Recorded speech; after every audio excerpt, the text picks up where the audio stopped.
اگر اللہ نے مجھے مال دیا، اگر اللہ نے مجھے اولاد دی،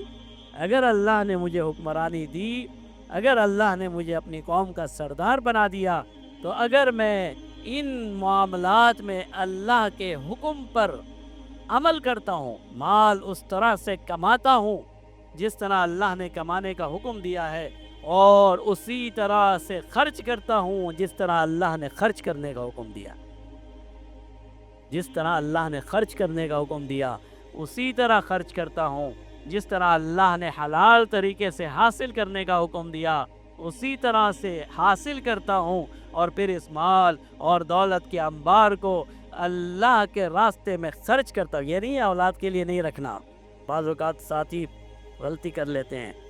جب کوئی عالم یہ کہہ رہا ہوتا ہے کہ اللہ کے راستے میں خرچ کرو تو یہ مطلب نہیں ہے سارا خرچ کر دینا، پہلے اپنی بیوی کا حق ہے،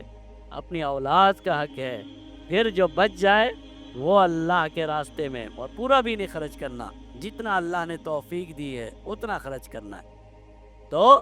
اصل مال وہ ہے جو اللہ کے راستے میں خرچ کر دیا جائے، اور اس کی سب سے آخری حد یہ ہے کہ اللہ نے جو زکوٰۃ کا حکم دیا ہے انسان وہ زکوٰۃ پوری کی پوری ادا کر دے۔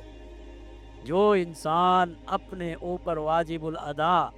زکوٰۃ ادا نہیں کرتا، پھر وہ مال کے بارے میں اللہ کے حقوق کی رعایت بھی نہیں کرتا۔ اگر اللہ نے مال دیا ہے تو سب سے کم درجے کی عبادت اس مال میں، اس مال کی کیا کہنا چاہیے، اس مال کی ہلاکت سے بچنے کے لیے، اس مال کی تباہی سے بچنے کا جو سب سے پہلا مرحلہ ہے وہ یہ ہے کہ اللہ نے جو زکوٰۃ ہم پر واجب کی ہے وہ زکوٰۃ پوری کی پوری ادا کی جائے۔ آج افسوس یہ ہے کہ ہم جب یہ دیکھتے ہیں او میری زکوٰۃ تو کروڑوں میں بن گئی، اتنا پیسہ، اللہ کے بندے تیری کروڑ کی زکوٰۃ بنی ہے تو پیچھے کتنا رکھا ہوا ہے وہ بھی تو دیکھ، اربوں روپے تیرے گھر میں پڑا ہے، تو 1 کروڑ روپے جو زکوٰۃ بن رہی نہیں مولوی صاحب یہ تو بہت زیادہ ہو جائے گی، یہ تو بہت زیادہ، 10 لاکھ دے دیتا ہوں، 5 لاکھ دے دیتا ہوں، 2 لاکھ۔ اللہ کے بندو 40واں حصہ ہے، 2.5% ہے، وہ بھی تم اللہ کے راستے میں نہیں دے سکتے تو پھر اور کیا کر سکتے ہو؟ تو کوشش یہ کریں، پہلا مرحلہ زکوٰۃ کی ادائیگی ہے، اور سب سے کم صدقہ فطر ہے، اپنے والدین کے حقوق ہیں، اولاد کے حقوق ہیں۔ جب ہم مال اور دولت کے انبار جمع کریں تو اس بات کا خیال کریں کہ اسے اللہ کے راستے میں خرچ کریں،